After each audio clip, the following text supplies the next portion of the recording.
Assalamualaikum warahmatullahi wabarakatuh. Sebelumnya izinkan saya memperkenalkan diri. Nama saya Monica Oktaviani dengan NPM 21150611026 dari kelas PSTIB.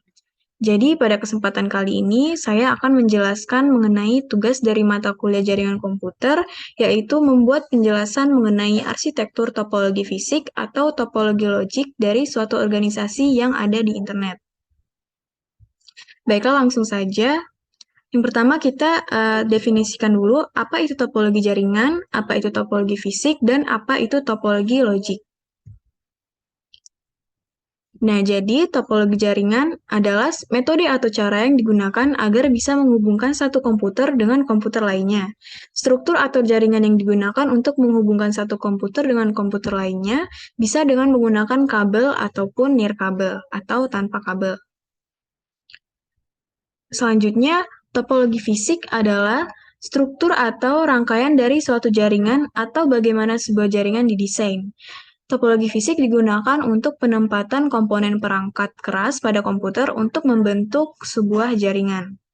Topologi fisik dibagi atas topologi bus, topologi star, topologi ring, topologi extended star, topologi hierarchical, topologi mesh, dan topologi hybrid. Selanjutnya, topologi logik. Topologi logik adalah rangkaian yang menggambarkan hubungan secara logika pada masing-masing komputer dalam jaringan. Topologi logik menggambarkan bagaimana data mengalir dalam jaringan dari suatu perangkat ke perangkat berikutnya tanpa memperhatikan interkoneksi fisik perangkat. Nah, baiklah, langsung saja. Ini adalah arsitektur topologi yang saya temukan dari internet, yaitu topologi jaringan dari PT JERBI Indonesia. Topologi jaringan yang digunakan di sini merupakan topologi jaringan fisik, yaitu topologi jenis star. Kenapa disebut topologi jenis star? Karena di sini terdapat perangkat hub dan switch, yang dimana perangkat hub dan switch ini digunakan untuk menghubungkan seluruh node agar dapat terkoneksi dengan jaringan. Baiklah, saya akan mulai menjelaskan mengenai arsitektur yang ada di PT JERBI Indonesia ini. Yang pertama, saat kita mengakses internet, koneksi kita akan dirutekan ke ISP atau Internet Service Provider. Pada gambar ini, ISP yang digunakan ada dua, yaitu BRK Cloud dan Speedy Cloud.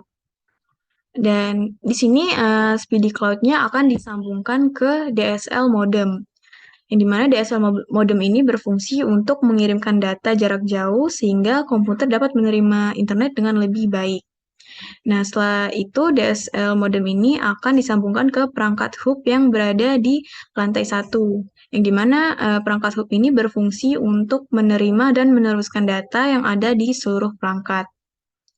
Selanjutnya, untuk bagian BRK Cloud, di sini BRK Cloud akan disambungkan ke server proxy, yang dimana server proxy ini berfungsi sebagai perantara yang menerima permintaan dari klien dan meneruskannya ke server application. Nah, di sini server proxy-nya kan menerima permintaan dari klien. Nah, kemudian akan disambungkan ke hub yang berada di lantai 1. Dan di sini perangkat hub telah menerima permintaan dari klien, lalu data tersebut akan diteruskan ke semua perangkat yang ada, termasuk ke server application. Lalu setelah diterima di server application ini akan memproses permintaan tersebut dan mengolahnya menjadi suatu hasil. Lalu hasilnya tersebut akan dikembalikan lagi ke hub yang berada di lantai 1. Dan untuk perangkat hub ini kan telah menerima hasil dari data server application. Nah, hasil tersebut diteruskan lagi ke server proxy agar server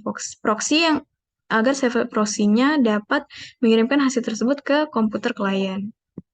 Selanjutnya pada gambar topologi jaringan ini terdapat dua switch, yaitu switch pada lantai 1 dan switch pada lantai 2. Nah, switch itu sendiri berfungsi sebagai penerima atau penerus data dan juga sebagai penghubung ke semua perangkat yang ada di jaringan ini. Sebenarnya untuk switch dan hub ini memiliki banyak kesamaan dan memiliki beberapa fungsi yang sama. Namun untuk perbedaannya terdapat pada alamat bacanya, yang dimana pada perangkat hub tidak dapat membaca alamat dari data yang akan dikirimkan. Sementara pada switch dapat mengirimkan data sesuai dengan alamat tujuan dari data tersebut. Nah, untuk switch lantai 1 sendiri itu terhubung ke beberapa perangkat komputer dan juga ke beberapa perangkat laptop. Nah, di sini switch lantai 1 juga dihubungkan ke NAS2, di mana NAS2 ini berfungsi sebagai data server.